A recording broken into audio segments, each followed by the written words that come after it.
Genshin Impact is in one of the worst states it has ever been. Corporate greed? Check. Predatory monetization? Check. Quality of life exploration locked behind an expensive paywall? You betcha.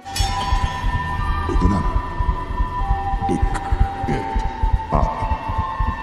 And somehow, despite all of this, Genshin developers remain the most stubborn, out-of-touch game devs in the entire gaming industry. Do they even know what the players want, or do they just not care? Personally, I think it's probably the latter. I'm here to tell you right now, we don't care. Let me tell you something. We don't care. Jerry. Because after 4 years of ignoring every single request, rejecting every reasonable suggestion, and doubling down on the mechanics that frustrate players, they have suddenly decided they want feedback. But not just any feedback, a survey. Yes, folks, a totally real, totally not performative survey. Not an announcement, not a developer's post, not even an acknowledgement that the changes are coming. Just a form they didn't even bother to put in the game for the players to see. And what's even worse, people are actually celebrating this. They're acting like this is some grand moment of change. Devs listened. Devs listened.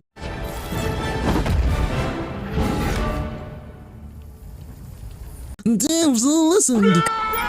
As if Genshin hasn't been pretending to listen for years. So let's talk about why this is the most hilariously embarrassing attempt at listening to the community Genshin has ever done. A few days ago, Bran Online posted a tweet. And if you've been in the gacha space for any amount of time, you already know when a drama starts, there is about a 95% chance that it involves a tweet. This is just the world we live in now. Genshin players, we have an opportunity to make meaningful changes in the game here. The survey and the reply to this tweet wasn't posted anywhere in-game like usual as far as I can tell. It is for very specific things we have been asking for. Fill it out, please. Meaningful changes? Oh, I thought the Shills agreed that the game was perfect. Why change perfection? Now, let's be clear. The issue isn't really Bran himself. He's just another Hoyo shill doing what Hoyo shills do, hyping up every breadcrumb Hoyoverse throws at him like it's a gourmet meal. We know this already. But here's what is a problem. The absolute delusion of people acting like this is some major turning point. A survey that wasn't even officially announced anywhere, that they have already done before with absolutely zero results. And this is what gets people hopeful. At this point, it's like watching someone keep going back to a restaurant that serves them cold, unseasoned food and thinking this time it'll be different. Newsflash, buddy, it won't. Which brings us to Bran himself. Bran Online is the type of guy who complains about bland food at a restaurant and then keeps coming back for more. And not just that, he complains while actively ordering more food and tipping extra. At some point, you have to wonder if he actually has a problem or if he just likes the abuse. Like, dude, you were just ranting about how Genshin banners are getting more and more predatory, how they're pushing characters out faster, giving them trash filler weapons and making free-to-play players feel like they're falling behind. And then what did you do? You turn around and 𝗖cie𝗽𝗆𝗆𝗵𝗁. Let me spell this out for you. If you're still throwing your wallet at them, what's their incentive to change? There isn't one. You're rewarding the exact behavior you're criticizing. It's like getting scammed by a used car dealer and then thanking them while buying another lemon of the lot. Now, to be fair, at least he's spreading the awareness about the survey because Genshin sure didn't, which brings us to the real issue here. Genshin didn't even bother announcing the survey. Not in game, not on Twitter, not in their Discord, nowhere. It's almost like they don't actually want people to see it. You'd think that if they were serious about getting real feedback, they would make it impossible to miss. Instead, it's buried in the deepest corners of the internet. It's like some secret side quest you have to data mine to find. And yet here comes the replies. Wow, they are actually listening. This gives me hope. Thank you, devs. Devs listened. Welcome to the Cloud Fiesta Clubhouse. I'm sorry, are we actually thanking a billion-dollar company for doing less than the bare minimum? This is like praising a landlord for finally fixing the plumbing after 4 years of leaks. And let's not forget, this is far from their first survey. They have been asking for feedback for 4 years. What was the point of every single survey before this one? If this is the one they're supposedly taking seriously. Oh right, there was no point because none of them actually mattered. Listen, I used to take these surveys seriously. I would sit down, put time into them, and really think through my feedback. My friends and I would hop into a call, break down the update, and give actual constructive criticism. You know, like rational people who actually care about the game. And then after a while, we had this realization, an epiphany, if you will. None of it mattered. These surveys mean as much as a summer ant. Actually, no, that's generous. At least the summer ant contributes to the ecosystem. These surveys, they are purely performative. Let's do the math. 4 years and 2 months. That's how long Genshin has been running. That is like 50 updates, hundreds of surveys. And what has actually changed? Oh wait, nothing. The resin cap is still outdated. Artifact grinding is still hell. Endgame is still non-existent. Imaginarium theater, whatever. If that's the best that they can do, holy, think about what kind of devs you're glazing. They're still pushing out premium skins like a fast fashion brand, while pretending that the player base hasn't been asking for meaningful improvements since 2020. Why would anyone believe that this time is different? What is the incentive for Hoyoverse to suddenly listen that they've spent 4 years proving they don't? This isn't a real discussion, it's a formality. It's a corporate theater. It is Hoyoverse pretending to be engaged with the community while continuing to ignore everything that doesn't serve their bottom line. The same bottom line that has been made them billions, while leaving player with a game that is actively getting worse. And the best part, they don't even have to try anymore. Genshin players have been trained to thank them for scraps. They know they can put out the barest minimum of effort, throw in some buzzwords like player feedback and meaningful change, and their most loyal fans will eat it up like it's the second coming of Archon Jesus. But you know what? Enough mocking. You all already know what I feel about the game, so let's just go and dissect the survey. I mean, how bad could it be? They want to listen to feedback, right? Let's just go into it. First question, how satisfied are you with the time limit on acquiring talent level up materials and weapon ascension materials? How satisfied? As if there's an acceptable answer to this. If you pick anything other than very unsatisfied, I genuinely do not know what to tell you. This system has been universally hated for over 4 years. Your ancestors in heaven know this system is bad. Future generations will be born knowing this system is bad. There's gonna be documentary videos talking about how this system is bad. And yet somehow, 𝗖cie𝗽𝗆𝗆𝗆 are still out here defending it like it's the pillar of game design. Why do I need to schedule my life around a gacha game? It's supposed to be casual, not a full-time job where I have to track materials availability like I'm filing a tax return. And then there's this gem. How satisfied are you with weekly boss fights only being farmable once a week? Hoyoverse, you literally put the problem in the question. You know it's bad. You wrote it out. You had a whole meeting about it. But instead of just fixing it, you're asking us to confirm what you already know. This is like a doctor diagnosing you with a broken leg and then handing you a clipboard asking, so on a scale of 1 to 5, how painful is it? What are you doing? Waiting an entire week to farm a single boss drop is insanity. You pull a new character and can't even upgrade them immediately. You just sit there twiddling your thumbs, praying to the way that the boss finally resets. But if you don't, congratulations. You just unlock another week of suffering. You can finally continue your edge streak. Congratulations. You are a clown. At this point, Hoyoverse isn't even pretending they don't know these systems suck. They just don't care. They would rather put the responsibility on you, the players, to tell them something is bad, even though they have been bad since launch. Oh, and here's something really interesting. This survey magically spawned when Wuthering Waves had its 2.1 livestream. What a coincidence. Genshin has been ignoring complaints for years, but suddenly, the second Wuthering Waves makes a noise, Hoyoverse is like, oh no guys, we totally care. Tell us what you think. We're listening now. You're telling me this isn't connected? You're telling me Genshin suddenly wants feedbacks at the same moment Wuwa is making waves? Hoyoverse, be honest. If you really wanted feedback, you would have done this when people were actually begging for it, not when your biggest competitors is gaining traction. At this point, if I want Genshin to improve, I should just fill out a Wuthering Waves survey instead, because apparently Hoyoverse only listens to Chiro games. Let's talk about a real thing, actual game improvements, because while Genshin is busy pretending to care, Wuthering Waves has been delivering. Look at what Wuthering Waves has added since launch. We're talking massive quality of life updates, genuine balance changes, and oh, the big one, echo loadouts. You know, the thing Genshin players have been begging for since 2020. The thing we were told was too hard to code, or whatever excuse the Hoyo shills were peddling that week, and yet Chiro Games, a much smaller company by the way, managed to pull it off in a few months. So tell me, how is Hoyo shills gonna defend their multi-million-dollar company now? You all love bragging about how much money this company makes. You boast about the revenue you personally don't even see a cent of. But where's that money going? Is it being reinvested back into the game, or are they just pocketing it while feeding you the same recycled content year after year after year? I'll say this outright, I back the right company. If this is the level of competition Hoyoverse is bringing to the table, then Chiro Games deserves every bit of praise it gets. Maybe now, some of you should open your eyes to what's happening in reality. A company making billions does not mean they have a good game. Money is not an indicator of quality. It is an indicator of how successfully they can exploit their audience. And the craziest part, Wuthering Waves has every right to be just as predatory. It's a gacha game, right? They could have gone full greed mode like every other title in the genre, but they didn't. They made a game that feels like a game first, gacha second, and that should be the standard moving forward. But instead, we have people applauding Hoyoverse for throwing them a survey. At the end of the day, this survey isn't about change. It's about pretending to care while doing nothing. They know the problems. They have known them for years. If they wanted to fix them, they would have done it already. They have no reason to listen to you when they know that you'll keep swiping, keep defending, keep making excuses for them. And yet here we are, watching people fall for it again, acting like this is some massive shift, like this is the moment Genshin turns it around. No, it's not. It's just another meaningless survey, another empty promise, another cycle of disappointment. Genshin players deserve better, but they will only get better when they stop blindly trusting Hoyoverse. So before you defend your multi-million-dollar company, ask yourself, are you trying to make the game a better game, or are you brand online?